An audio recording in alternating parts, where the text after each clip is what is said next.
Ассалаумағалейкум достар. Кәсіпкерлік 21 әдеттің 18-ші күні және 18-ші сабағымызды бастаймыз бүгін достар. Өзіндік біліктіліктерімізді дамыту деген тақырып бүгін. Біліктілік дегеніміз не? Осыдан бастайықшы. Жалпы біліктілік дегеніміз бұл квалификация немесе аттестация деген сияқты сөзді білдіреді екен. Ары қарай біліктілік деп айтатын боламыз. Жалпы өзіміздің квалификациямызды немесе біліктілігімізді арттыру үшін білімімізді үнемі жаңартырып отыру керек екен. Өзіміздің істеп жүрген саламызда басқа жан-жаққа шашырамай бытыра сияқты нақты өзіміздің істеп жатқан саламызда білімімізді жаңартып үнемі соған байланысты жаңа технологияға байланысты дағдыларымызды күшейте түсіру керекпіз. Сол үшін де солай қарай, сол өзіміздің істеп жатқан саламызға қарай тереңірек оқимыз, тереңірек зерттейміз. Мына қазіргі соцсеттер немесе мына интернет желілер бар ғой, сол жерден даже оқитын болсаңыздар, жазылып алыңыздар. Сол бойынша бір жаңа ақпараттар қай жақтан келіп атады екен деген сияқты. Және де оқуған емес, онлайн курстар да болуы мүмкін.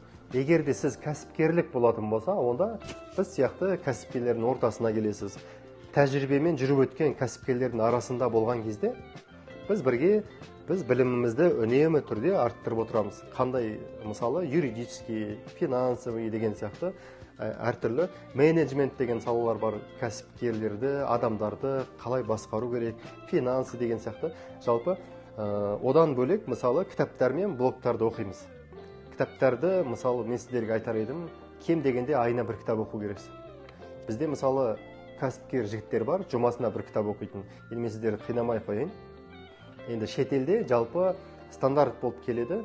50 кітапты қарапайым адамдар оқиды. Мықты топ менеджментте жүрген адамдар 150 кітапқа дейін оқиды екен. Сонда жай қарапайым адамдар 50 кітап оқитын болғандықтан, біз сіздерге ең құрғанда бір кітапты оқымайтын болатын болсаңыздар, онда сіздер білімдеріңізді ары қарай арттыра алмайсыздар. Өте маңызды. Және де мына оқып алған дүниелеріңізді теоретически үнемі практикада қолданып көрулер керексіздер. Тексеріп, тәжірибе жүзінде жасап көріп, бір жобаларға қатысып, бір семинарлар мен воркшоптарға болып жатқан болса, сондайларға, мысалы, семинар деген білесіздер ғой. Ол бәленбай мың немесе миллион тұрмайды, бір 10 мың, 20 мың тұру мүмкін, сондай жерге қатысып деген сияқты. Өздеріңізді, білімдеріңізді одан сайын желілеріңізді кеңітуіміз керекпіз. Желімізді кеңіту дегеніміз не? Бұл нетворкинг, қазіргі современный тілде.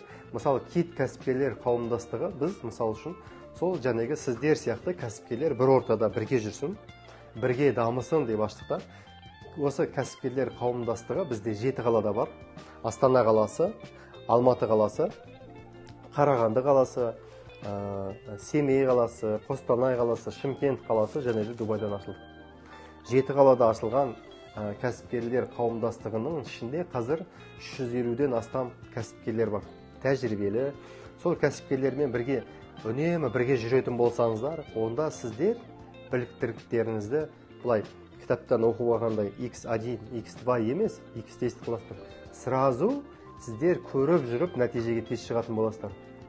Және де сіздер өздеріңіздің бір кемшіліктеріңізді түсіну үшін, өздеріңіздің бір дағдыларыңызды талдау арқылы, өздеріңіздің бір қандай бір бағыт-бағдары алу керек екен, қандай инструменттер алу керек, қалай қарай даму керек екендеріңізді үнемі басқа бір тренингтардан, немесе бір өздеріңізден қарағанда тәжірибесі молырақ бір кәсіпкерді тауып алып, сол адамның тәлімгерлігін алсаңыздар болады.